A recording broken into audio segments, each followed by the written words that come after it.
How hard is it to get clemency in Colorado? Very difficult. Kyle Giddings from the Colorado Criminal Justice Reform Coalition knows very few prisoners will get a letter like this from Governor Polis. Each letter contains the same line. You have taken accountability for your actions and recognized the mistakes you have made in the past. You are remorseful and ready to advance to a new phase of life. Tina Peters defiantly defends her decision to lead a breach of Colorado's voting systems when she was the Republican clerk in Mesa County. Peters and President Trump are demanding clemency anyway. Do you think there is a message sent to people who are currently incarcerated if Tina Peters gets clemency? Oh boy. Yeah, I think so. There are so many folks who are currently incarcerated that are doing the work to turn their lives around. We get stories and we get letters every day from people who are currently incarcerated asking for help and navigating the processes of returning home and returning to their community.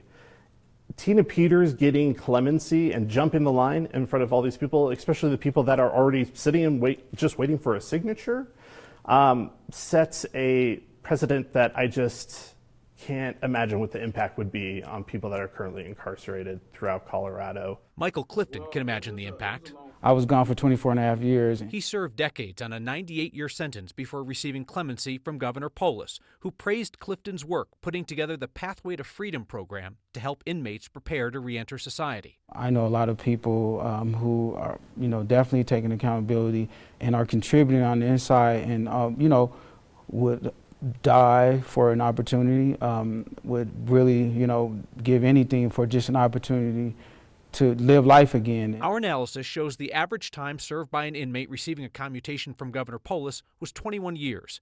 Excluding life sentences, their average sentence, 80 years.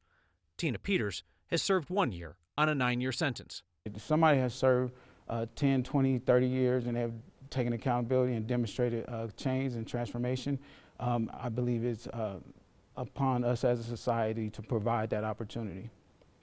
How about for somebody who hasn't done those things, but just has powerful friends?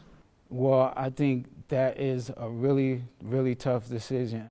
Polis has mentioned Peters' age and health. He has issued one commutation for age and health to an 84-year-old who was blind, deaf, suffering from dementia, and using a wheelchair. Peters is 70 years old, a cancer survivor. She had a cough in prison. Her lawyer says that's improved. And her supporters celebrated when prison video recently emerged of Peters fending off a far younger inmate, pushing the woman across the room with a hand at her neck. Peters' attorney said she didn't start that fight.